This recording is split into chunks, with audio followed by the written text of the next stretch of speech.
out if I need to, but we're going to step back.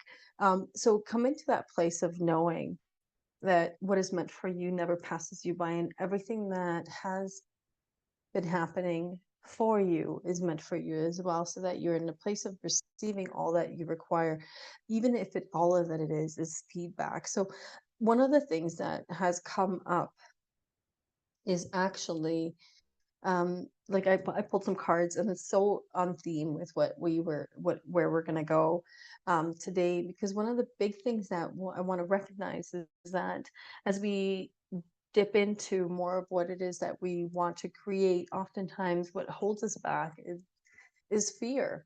And the card that came up today was to release fear. So the first thing that I want to do is just notice. Yeah, okay.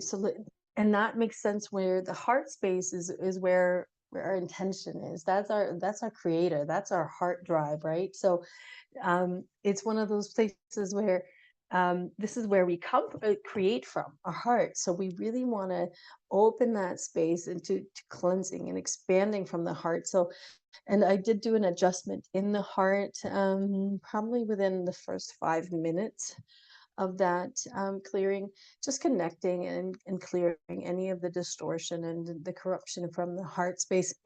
So the upper heart and the lower heart and all directions and dimensions can be connected clearly, so that the logical aspect of your personality and yourself can connect deeper to that intuitive and that knowing. We want to expand and step into a greater sense of knowing and trusting and following our inner guidance. So let's open that up even more. And I'd like for you to notice, first and foremost, not notice, excuse me, sorry. I'd like for you to consider what it is that you are creating. And some of us who've come from that last week's workshop, you already have a little bit of a vision of what it is that you're creating. You had those things that you stepped into where you were focused on, what is it that I'm creating for the next, 3 months, maybe 3 years?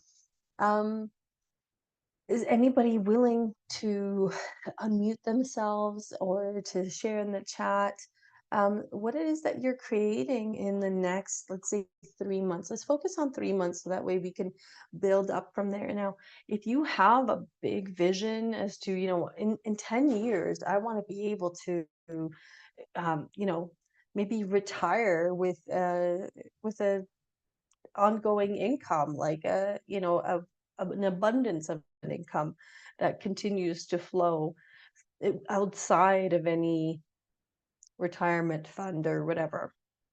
It's just, I want to know where you're headed, just even if it's just a little bit, but we also want to be aware of the scaling that's required, right?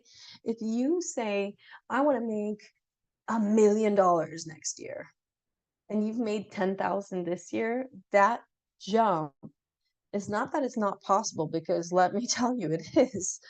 Um, but the issue is that your body goes into a place of resistance, because it's going, not possible. So we need to scale that, and we need to go from a place of, if you're making $5,000 a month, let's say, can you scale that up to 10? Can you scale that up to 20? Can you scale that up to 50? Can you scale that up to $100,000 a month? And when you're scaling like this, it becomes more neutral, and a little bit, let that resistance, that ceiling actually drops off significantly, so that you can be actually quite a bit more neutral, if that makes sense to you. So the fear, of creating the big thing is actually really great. It gives us so much feedback. So this is where I want to see where you're at, what's going on. Gigi, you look ready. You look like, I'm ready to share. What's going on?